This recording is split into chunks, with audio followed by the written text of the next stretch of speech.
ചരിത്രരഹിതമായ ചരിത്രപരമായി വ്യക്തമായി ചൂണ്ടിക്കാണിക്കാവുന്ന ഒരു ഭാഗമാണ് ഇപ്പൊ ഈ പറഞ്ഞത്. പൗരാണികമായിട്ടുള്ള ഇതിന്റെ ആദിമ രൂപം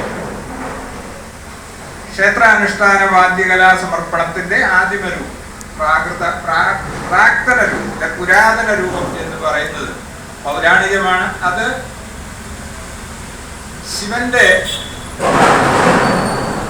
നൃത്തം, നടരാജ നൃത്തം, അതിനൊടുവിൽ ശിവന്റെ ആയുധമായ കടുത്തുടി ശിവന് 9, 5, 14 പ്രാവശ്യം നാദം ഉതിർത്തു. അതിൽ നിന്നാണ് പറയുന്നത്. 9 പ്രാവശ്യം എന്നുള്ളത് വ്യാകരണ, അക്ഷരാദി, സാഹിത്യാദി വിഷയങ്ങളെ സൂചിപ്പിക്കുന്നു. ബാക്കിയുള്ള 5 എന്ന് പറയുന്നത് പഞ്ചതാളം, അതിപ്രാചീനമായ പൗരാണികമായ താളം, അതാണ്. അങ്ങനെ 9, 5, 14 പ്രാവശ്യം ഡെക്ക ഉതിർത്തു, അതിൽ നിന്ന് നാദ ഉതിർന്നു വീണു എന്നാണ് പറയുന്നത്. അത് അതിന് ശ്ലോകമുണ്ട്. നൃത്താവസാനെ നടരാജരാജു നാദഡെക്കാം നവപഞ്ചവാരം ഉദ്ധർത്തുകാമ സനകാതി സിദ്ധു വിമർശേ ശിവസൂത്രജാലം. അങ്ങനെയാണ് ശിവസൂത്രജാലം എന്ന് പറയുന്നത്. ഇന്നും നമ്മള് യൂട്യൂബിലൊക്കെ പരിചയം കിട്ടും. പരശുരാമ കൽപ്പസൂത്രം എന്ന് ടൈപ്പ് ചെയ്ത് കൊടുത്താൽ ആചാര്യ ഒരു സ്വാമി അദ്ദേഹം ഇതെല്ലാം നല്ല വിശദമായിട്ട് പറയുന്നുണ്ടായിരുന്നു.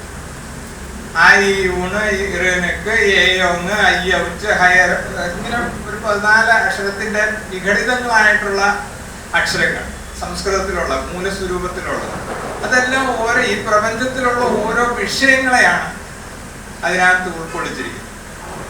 അത് മനസ്സിലാക്കിയെടുക്കണമെങ്കിൽ ഒരു ജന്മം പോരാ. അപ്പൊ ആ 9, 5, 14 നാദങ്ങളാണ് ഈ പ്രപഞ്ചം, അല്ലെങ്കിൽ ആ പ്രപഞ്ചത്തിലുള്ള എല്ലാ വസ്തുതകളും അതിലുണ്ട് എന്ന് പറയുമ്പോൾ ആ പൗരാണികമായിട്ടാണെങ്കിൽ പോലും അതിൽ എന്തൊക്കെ അടങ്ങിയിരിക്കുന്നു എന്നുള്ളതാണ്. അങ്ങനെ വന്ന ഒരു പദ്ധതി അതിനെ കാലസ്ഥിതിക്ക് അനുസരിച്ച് എന്തും കാലാനുവർത്തിയായിട്ട് മാറിക്കൊണ്ടിരിക്കും. ആ ആരാധനാ സമ്പ്രദായത്തിന് മാറുന്നുണ്ട്, നമ്മൾ മാറുന്നുണ്ട്, മനുഷ്യരാശി മാറുന്നു. പ്രയാണത്തിൽ ഇതെല്ലാം സംഭവിച്ചിട്ടുണ്ട്. അപ്പൊ അങ്ങനെ പുതുതായിട്ട് ഈ പറഞ്ഞ 600 വർഷങ്ങൾക്ക് മുമ്പ് ആവിഷ്കൃതമായ തന്ത്രസമുച്ചയത്തിൽ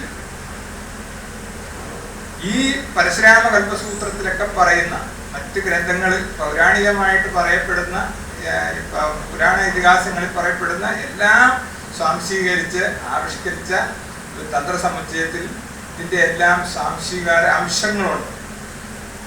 അതിന്റെ ഭാഗമായി കേരള ക്ഷേത്രങ്ങളിൽ, കേരളത്തിലേ ഉള്ളൂ അത്, മറ്റേ തമിഴ്നാട്ടിലൊന്നും വേറെ രീതിയിലാണ്, ആന്ധ്ര അങ്ങനെയുള്ള മറ്റ് സംസ്ഥാനങ്ങളിലെല്ലാം, ഭാരതത്തിന്റെ മറ്റ് സംസ്ഥാനങ്ങളിലെല്ലാം ഓരോരോ തരത്തിലാണ്.